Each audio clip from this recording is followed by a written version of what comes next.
Hi everyone, here's a quick description of how to do the funky diminished chords project in Finale. So if you're looking at it like this in page view, it looks like that. If you do Command D, you'll see the scroll view, that's where you're going to hear all the instruments play back. And if you do Command Shift E, you'll hear it in studio view, which allows you to adjust the volume of everything. If you use the Edit button, you can use the filter, Edit Filter, and you can choose Nothing, and then just choose Only Notes. Only Notes.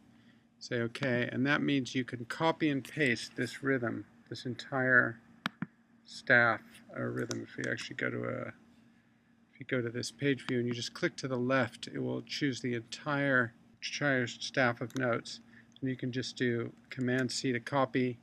Just put it right here, and now it will be playing back. This staff up here is just for reference, it's silent, but this is the staff that's going to play back your melody. Now you have all your melody notes, the correct rhythm, and then you just have to adjust the pitches to your chord scales. So now if I play it back at this moment, you'll see that it's going to repeat those pitches. Okay, now you just have to make those pitches correct according to your chord scales. So following the guidelines, of course, any long duration notes need to be chord tones or tensions, and notes on the weak, or any anticipated note also needs to be a chord tone or tension. And then the notes on the weaker stress, on the E and the one E and those can be passing tones. So I might start on an F sharp here. This could be either still you can't do any repeated notes, so the idea is to make you use the whole chord scale. So here we might go to another chord tone would be a good choice there, or it could have been a tension. Then here, this chord is happening on the last 16th note of 2, so it needs to be a chord tone there. So you've done your chord scale, so you should know what the chord tones are. So for example, F sharp is a chord tone, so you could start on that, or you could have done, if you want your melody to start going upward or downward, you could choose a different pitch. But I'll just start with F sharp and go to another chord tone here, make that be a D sharp, say, and then this can be a passing tone. This can be a diatonic passing tone.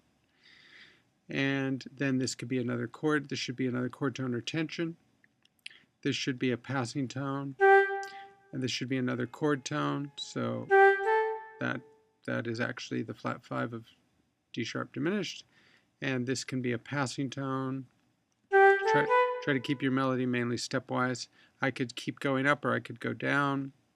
And if you know your chord scales well, you'll know that the chord tone would have to be a C natural. And then this could be carrying on up.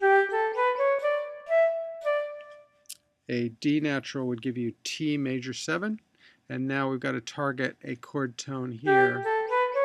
Chord tone or tension. I'm going to go ahead and do a chord tone there, and so on. That's the way you would, that's the thinking that you would use. And here's the way that would sound like.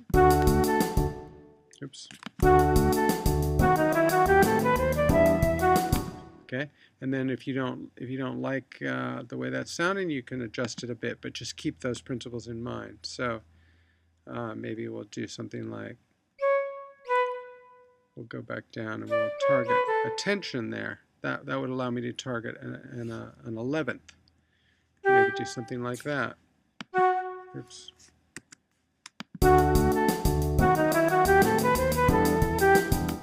Okay, and then just work on it until you like the way it's sounding, and use those guidelines, and then just carry on throughout the rest of the tune. That's it.